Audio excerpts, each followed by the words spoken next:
C'est une Alfa Romeo 1900 coupé Pininfarina. C'est une voiture très très rare puisqu'il y a eu moins de 100 voitures de produites à partir de 52.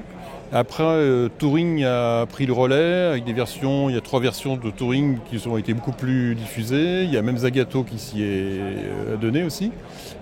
C'est la plus rare d'ailleurs, les Zagato. Et puis il y a eu plein d'autres carrossiers qui ont aussi exercé leur talent sur cette base de 1900 coupé. Évidemment, Alfa Romeo était connu avant tout, avant-guerre, surtout pour des autos très chères, des voitures de course. Avant tout, c'était le sport automobile, des voitures très performantes mais inaccessibles, ou alors des voitures qu'on achetait, on achetait un châssis, on la faisait carrosser dans différents établissements. Et à partir de 1950, justement cette année, c'est les 70 ans de la berline 1900. Et donc ça a commencé à être quelque part la démocratisation de la marque, bien que bon, ça reste encore très cher comme voiture. Et donc ils ont fait après petit à petit donc un cabriolet, une Assur sur la base de la 1900, un coupé.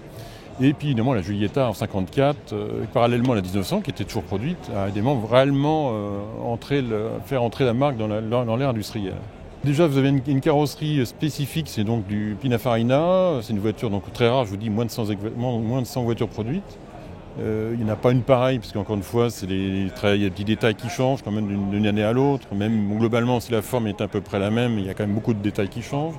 Et écoutez, là, c'est spécifique. Déjà, vous avez une spécificité des premières Alfa Romeo de ces années-là, c'est le champ de vitesse au volant, ce qui est était courant pour l'époque. Et après, il y avait un kit qui permettait d'avoir le sélecteur au plancher.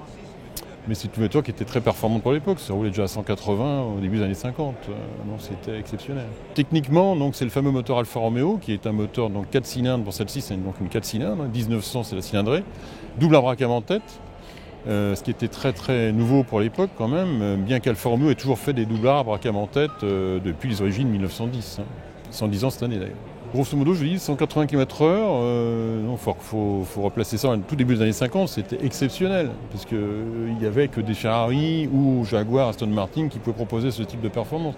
Et là, c'était quand même une voiture, oui, beaucoup plus accessible, quoique très cher quand même. Facilement aussi cher plus cher qu'une Jaguar, et pratiquement pas loin du prix d'une Aston Martin quand même. Sur une petite centaine, même moins d'une centaine, je pense que celle-ci est la seule en France, à peu près. Et après, dans le monde, je ne pourrais pas vous dire, parce que c'est quand même assez difficile à savoir, mais je pense qu'il y en a une bonne moitié qui a dû disparaître, oui, certainement. Elle a été effectivement entièrement restaurée, cette auto, par son propriétaire. Donc effectivement, oui, elle est prête à prendre la route des prochains rallyes que nous organisons au l'Alfa Classic Club de France. Oui. J'ai déjà eu l'occasion de rouler avec une 1900 Touring et malgré le côté évidemment années 50, très typé années 50, c'est très sympa à conduire parce que c'est léger, ça ne sera pas très lourd, ça fait juste une petite tonne. Et c'est très vif quand même comme moteur, même si ça fait que 115 chevaux d'In. Cette auto-là aurait appartenu à un trafiquant de diamants en Italie, qui aurait mal fini, qui aurait fini plutôt sous les barreaux. Et la voiture donc aurait été remisée pendant plusieurs années un petit peu à l'abandon de tout le monde, enfin tout au moins elle a été un peu perdue de vue, perdue des écrans radars. Et donc elle a été redécouverte il y a quelques années et donc restaurée par son actuel propriétaire.